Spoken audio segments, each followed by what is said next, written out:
어제 교육위원회 주관으로 킹 오브 킹스라는 영화를 관람하고 왔습니다. 롯데시네마에서 한 관을 대관에서 봤는데요. 통째로 이렇게 대관에서 같이 보니까 기분이 색달랐습니다. 이 영화를 본 분들도 있겠지만 1시간 50분 정도의 상영 시간인데요. 우리 아이들이 볼 수 있는 또한 애니메이션이죠. 한번 그림 한번 보여주시겠어요? 네, 이런 애니메이션입니다. 1시간 50분 정도의 상영 시간을 대부분 예수님의 이야기로 묵묵히 채우고 있는 것이죠. 저는 이 영화를 보면서 무슨 생각이 들었냐면, 자극적인 것이 난무하고 거짓 진리가 팽배한 이 시대에 복음 하나 들고서 당당히 맞선 용감한 영화다, 이런 생각이 들었습니다. 그래서 정말 있는 그대로 성경 이야기여서 어떤 사람들에게는 늘 듣는 그런 이야기일 수도 있지만, 세상에 당당히 전하는, 또 덤덤히 전하는 그런 예수님의 이야기라는 생각이 들었습니다. 아무튼 귀한 시간이었습니다. 오늘은 사무엘상 16장 말씀인데요. 당분간 우리는 오후 예배와 연계해서 사무엘상 말씀을 나눌 것입니다. 우리가 오후 찬양 예배 때 사무엘상 말씀을 쭉 나눴는데요. 14장까지 왔었기 때문에 지난주에 15장, 오늘 16장 이렇게 계속해서 연계해서 나눌 예정입니다. 명화를 통해서 묵상을 전달하는 것이 있습니다. 이 중에 하나를 인용해서 여러분들에게 소개하려고 하는데요. 참고로 이것은 기독교적 관점으로 해석해서 명화를 보는 것이죠. 그림을 하나 보여주시겠어요? 네. 이 그림은 화면이 작아서 잘 보이실지 모르겠습니다. 영국의 인상주의 작가 와츠라는 사람이 그린 소망이라는 그림입니다. 1886년도의 작품인데요. 이 그림에 보면 눈을 이렇게 가린 여인, 붕대로 가린 것입니다. 이 여인이 등장하는데 앞을 못 보는 거예요. 그리고 이 여인이 동그란 지구 위에 앉아 있는 모습입니다.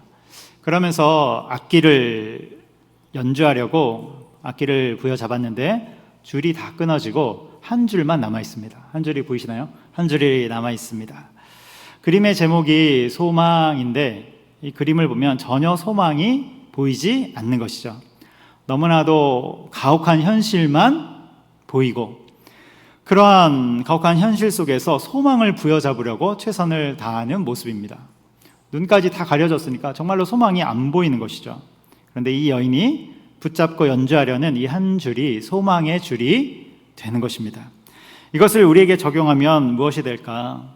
여러분, 세상의 모든 줄이 다 끊어진다 할지라도 소망의 한 줄은 쉽게 끊어지지 않는다. 이것을 우리가 묵상해 볼 수 있는 것이죠. 그렇다면 그 소망의 한 줄이 바로 무엇입니까? 하나님의 줄이 되는 것입니다. 우리 구주 예수님의 줄이 되는 거예요. 여러분, 우리 주님과 연결된 줄은 결코 끊어지는 법이 없음을 기억하시기 바랍니다. 그래서 우리가 어려운 문제가 생기고 낙심될 일이 있다 할지라도 하나님께 나아가 소망의 줄을 단단히 붙잡을 때 인생의 아름다운 연주를 계속해서 해나갈 수 있는 것입니다. 여러분, 하나님과 우리의 줄은 절대로 끊어지는 일이 없음을 기억하면서 소망의 줄, 하나님의 줄을 붙잡고 승리하며 나아가는 저 여러분 되기를 주님의 이름으로 축복합니다. 오늘 본문인 사무엘상 16장에는 하나님이 이스라엘에 새로운 소망을 주시는 그 이야기가 나오는 것입니다. 전장인 15장에서 사울왕이 불순종하죠. 하나님이 아말렉을 진멸하되 모든 생명을 다 심판하고 어떤 전리품도 취하지 말라, 이런 명령을 주셨는데 사울이 어떻게 합니까? 좋은 전리품은 가져오고 좋은 소나 양이나 가축은 자기 것으로 취하고, 또 아말렉 왕 아각을 생포해서 오는 것이죠. 자신의 힘을 과시하는 것입니다. 생포해서 온 거예요. 여러분, 아말렉을 공격하러 갔습니다. 그런데 내용을 보니까 그 안에서 자기 것을 취합니다. 이거 순종한 겁니까? 안 한 겁니까? 아말렉을 치러 갔으니까 순종했는가? 그 안에서 다른 것을 했으니까 순종 안 했는가? 애매하죠. 애매한 순종입니다. 여러분, 애매한 순종은 불순종입니다. 순종하는 척하면서 자기 뜻대로 한 불순종이 되는 것이죠. 여러분, 순종은 애매한 것이 아니라 확실한 것입니다. 여러분, 확실한 순종에 관한 그러한 신앙이 되기를 소망합니다. 하나님은 이러한 사울왕에 대해서 폐위 선고를 내려요. 이제 왕의 폐위 선고를 내리죠. 전장인 15장 23절에 보면 이렇게 나오는데요. 우리 같이 한번 읽어보도록 하겠습니다. 왕이 여호와의 말씀을 버렸으므로 여호와께서도 왕을 버려 왕이 되지 못하게 하셨나이다 하니, 사무엘 선지자가 사울 왕에게 전하는 하나님의 말씀입니다. 여기에 보면 여호와께서 왕을 버려 폐위되었다는 거예요. 그런데 여러분, 이러한 폐위 선고는 사실 13장에서 1차 폐위 선고가 있었어요. 13장에 어떤 내용이 나오냐면 사울 왕이 자기 마음대로 번제를 드리는 것이죠. 제사장이 집례해야 할 번제를 자신이 드립니다. 그때 하나님이 1차 폐위 선고를 내렸던 것이죠. 그런데 그 후에 15장에서 다시 폐위 선고가 있는 것입니다. 여러분, 이 말은 이스라엘의 영적 분위기가 굉장히 어둡다는 거예요. 어둡습니다. 왕이 영적 상태가 안 좋기 때문에 상황이 굉장히 어지러운 것입니다. 그래서 사무엘상 16장 1절에 보면 사무엘 선지자가 슬퍼하는 장면이 나오는 것이죠. 이러한 상황 속에서 새로운 인물인 다윗이 등장하게 되고 그가 기름 부음 받는 이야기가 오늘 본문의 이야기가 되는 것입니다. 오늘 본문의 시작점인 1절 말씀, 특별히 1절 하반절 말씀을 같이 읽어보도록 하겠습니다. 1절 하반절 같이 읽습니다. 시작. 너는 내가 너를 베들레헴 사람 이새에게로 보내리니 이는 내가 그의 아들 중에서 한 왕을 보았느니라 하시는지라. 아멘. 여기 보면 너는 이렇게 나오죠. 하나님이 사무엘 선지자에게 기름을 채워가서 기름을 부어라. 이 구절 맨 끝에 보면 그의 아들 중에서 한 왕을 보았느니라 이렇게 나와요. 그래서 하나님이 다윗을 세우는 이야기입니다. 그래서 오늘 본문인 사무엘상 16장 말씀은 다윗이 기름 부음 받는 이야기인데, 조금 더 구체적으로 살펴보면 사무엘 선지자가 기름을 가지고 베들레헴으로 향하는 것이죠. 그래서 베들레헴에 이새와 그의 가족을 초청해서 하나님께 제사를 드리는 것입니다. 특별히 그의 아들들을 다 초청했어요. 그래서 한 아들씩 쭉 보는데 사무엘 선지자 앞을 지나가도록 하는데 첫째 아들인 엘리압이 지나가자 감탄하는 것입니다. 엘리압을 보자마자 감탄해요. 그의 용모와 키가 너무나도 뛰어났기 때문에 그런 것이죠. 우리 과거에 아이들을 보면서, 어떤 아이들을 보면서 야, 너는 참 장군감이다 이렇게 이야기하곤 하지 않았습니까? 그런 것처럼 엘리압을 볼 때 이 사람은 과연 왕감이로구나 이렇게 감탄을 한 거예요. 그래서 엘리압을 하나님이 세우셨구나 이렇게 생각했는데, 그때 하나님이 뭐라고 말씀하시냐면 7절에서 이렇게 말씀합니다. 우리 7절 같이 읽겠습니다. 시작. 여호와께서 사무엘에게 이르시되 그의 용모와 키를 보지 말라. 내가 이미 그를 버렸노라. 내가 보는 것은 사람과 같지 아니하니 사람은 외모를 보거니와 나 여호와는 중심을 보느니라 하시더라. 아멘. 여기 보면 하나님이 뭐라고 말씀하십니까? 두 번째 줄에 그의 용모와 키를 보지 말아라. 그러면서 맨 끝에 사람은 외모를 보지만 나 여호와는 무엇을 보십니까? 중심을 본다고 말씀하는 것이죠. 하나님은 겉모양이 아니라 중심을 보신다, 이 말씀을 주시는 거예요. 그래서 이후로부터 둘째 아들부터 일곱째 아들까지 사무엘 앞을 지나가는데 하나님은 그 누구도 선택하지 않는 것이죠.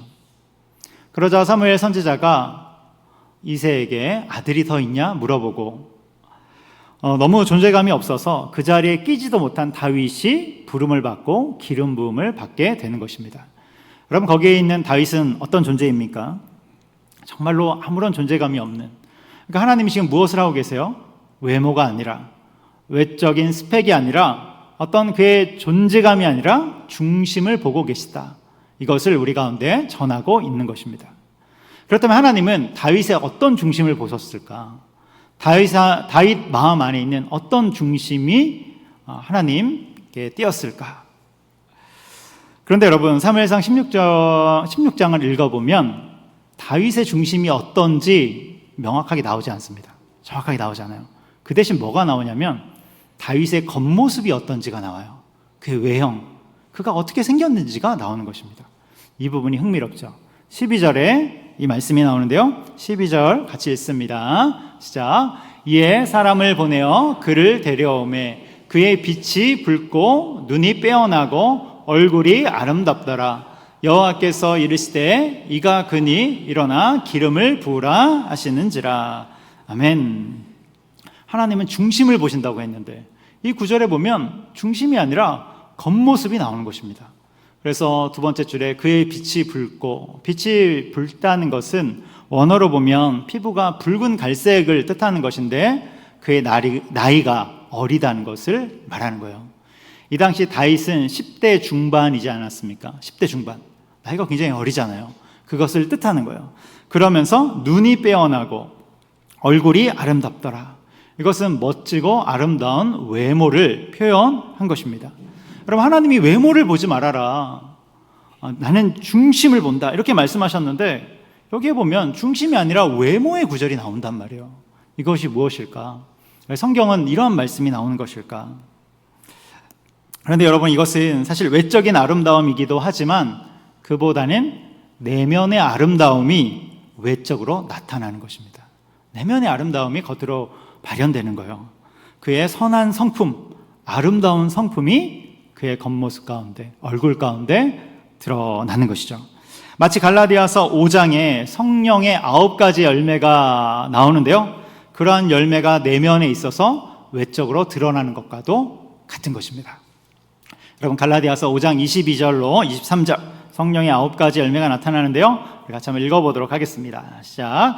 오직 성령의 열매는 사랑과 희락과 화평과 오래 참음과 자비와 양성과 충성과 온유와 절제니 이 같은 것을 금지할 법이 없느니라. 아멘. 여러분, 결국 주님의 사람들이 채워야 할 그 내면이 무엇입니까? 우리가 열매 맺어야 할 그 내면의 열매가 무엇입니까? 성령의 열매가 되는 것입니다. 성령의 9가지 열매가 되는 거예요. 이러한 열매가 내면의 맺힘으로 인하여 외적으로 성령의 충만함이 나타나는 것입니다. 성령의 충만함이 겉으로 드러나는 거예요. 여러분, 우리 가운데 이러한 내적인 열매가 있기를 주님의 이름으로 축복합니다.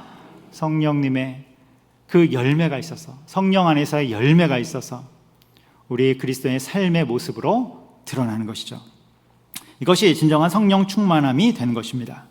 그런데 우리가 성령 충만함이라고 했을 때 우리는 흔히 어떤 생각을 하냐면 외적으로 나타나는 어떤 현상이나 눈에 보이는 일들을 생각하곤 하는 것이죠.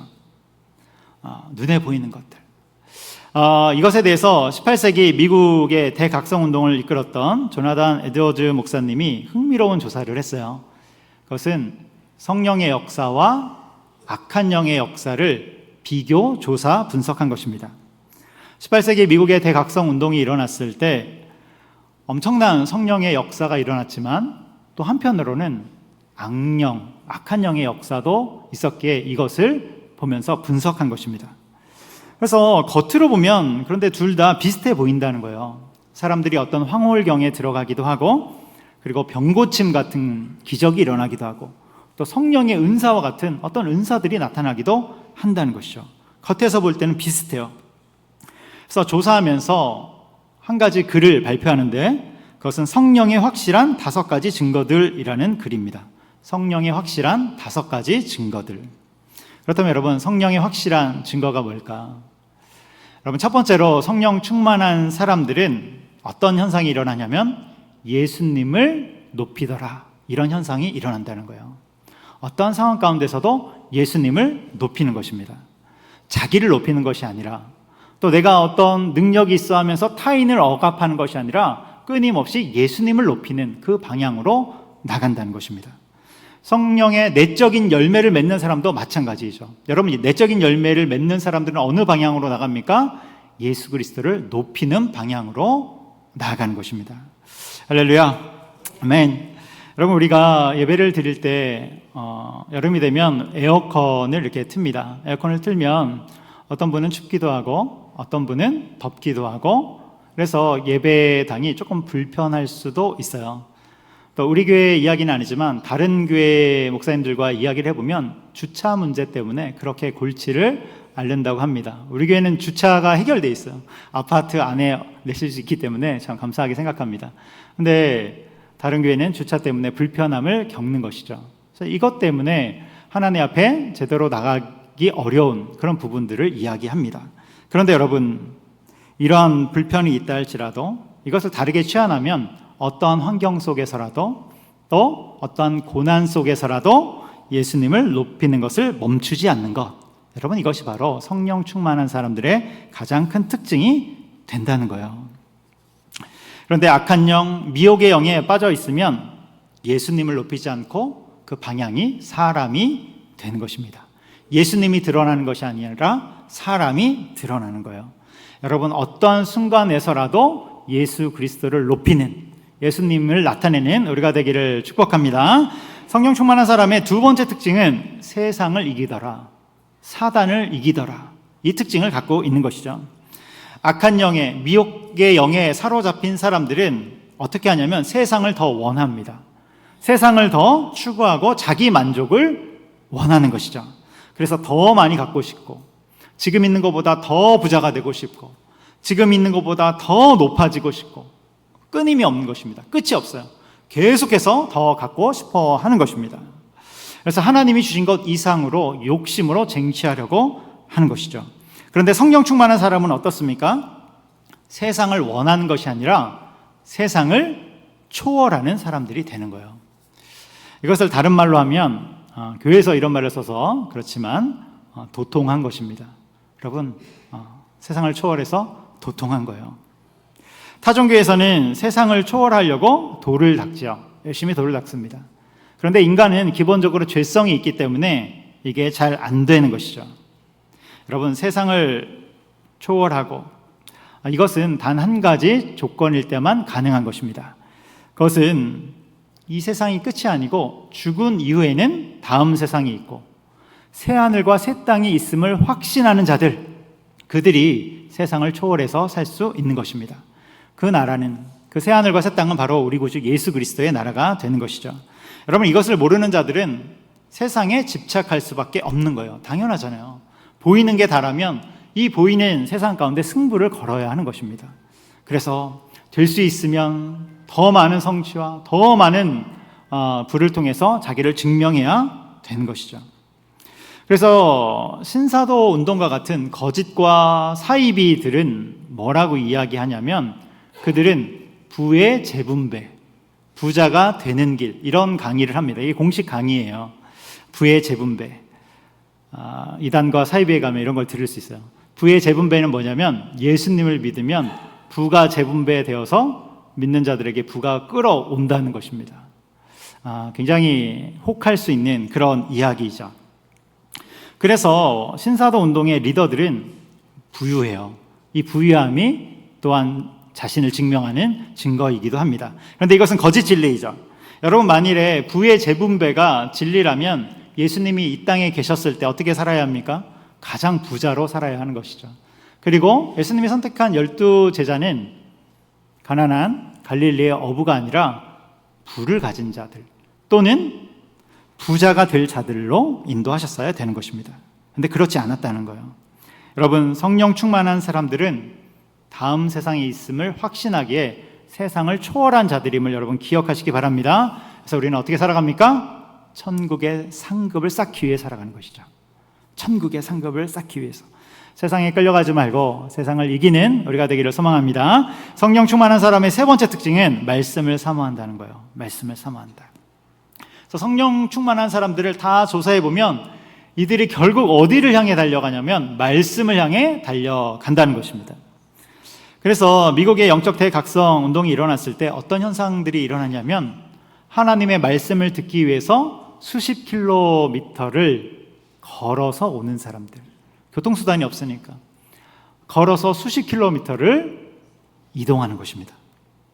그리고 성도들이 모이기만 하면 서로 말씀을 나누는 그런 일들이 있었다는 거예요.